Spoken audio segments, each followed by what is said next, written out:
Ako si Sara Duterte. Tatakbo bilang Pangulo ng Pilipinas. Shukran.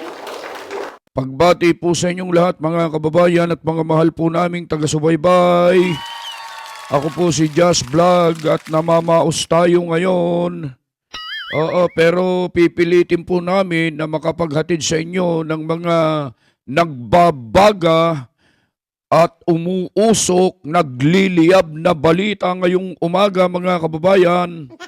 Opo, matinding balita po ito.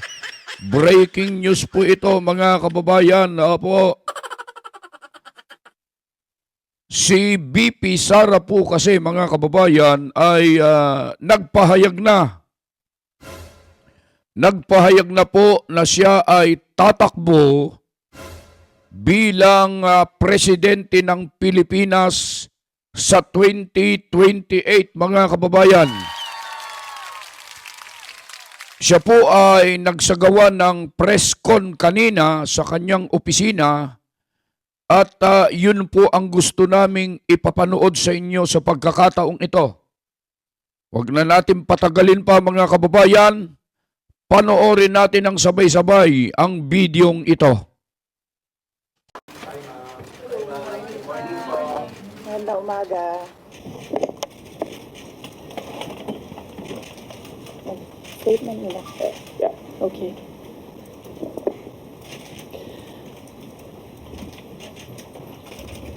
Assalamualaikum warahmatullahi wabarakatuh. Madayaw ug maayong adlaw kaninyong tanan. Magandang araw sa inyo lahat. Proverbs 19 verse 21 states, "Many are the plans in a person's heart, but it is the Lord's purpose that prevails." It took me 47 years to understand that my life was never meant to be only mine. Unlike others, I may not have been born just to chase happiness. For a long time, I questioned the weight of responsibility to my family, to my country, to everyone who called on me. Today, I have peacefully accepted that my life is unlike any other. Sa unang mga buwan ng aming mga termino, nakita ko na ang kawalan ng katapatan ni Bongbong Marcos Jr. sa mga pangakong binitawan noong kampanya, pati na sa kanyang sinumpaang tungkulin para sa bayan.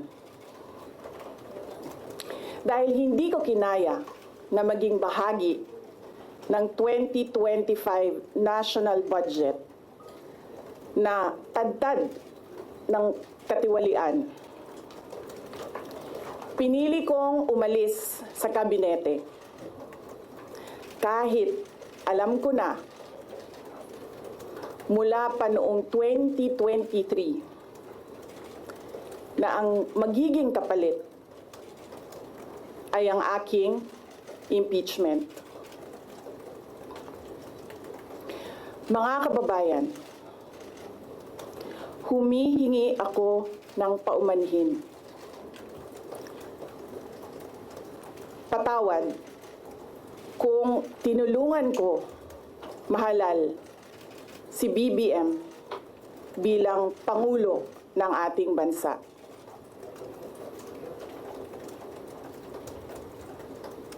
Patawad kung hanggang ngayon ay marami pa ring Pilipino ang nalulunod sa baha ng dahil sa malawakang korupsyon.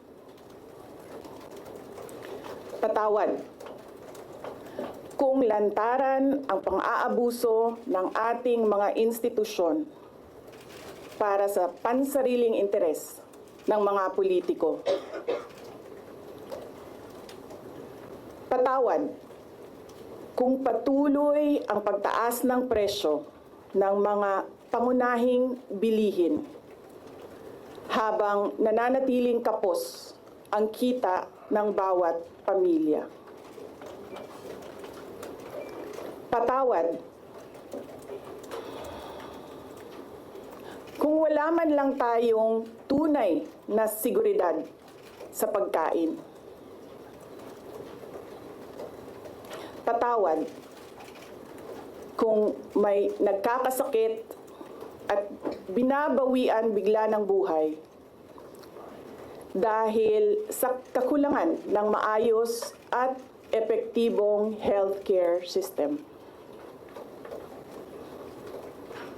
Hindi ako kailanman natakot sa pagsira nila sa pangalan ko.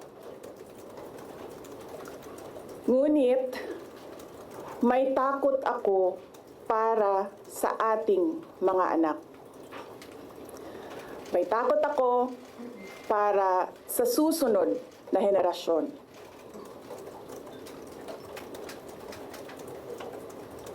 May takot ako para sa mga kababayan nating walang bahay sa ibang bansa. Walang pangalawang pasaporte, walang ibang matatakbuhan kundi ang Pilipinas. Kahit ito'y patuloy na nalulugmok sa kahirapan. Na ako'y kahadlok, nga moabot ang adlaw na dawaton na lang nato ang kapobrehon isip kapalaran. Nga maanad na ta sa sayop. Nga mawad-an na lang ta og paglaom. Og labaw sa tanan na ako'y kahadlok,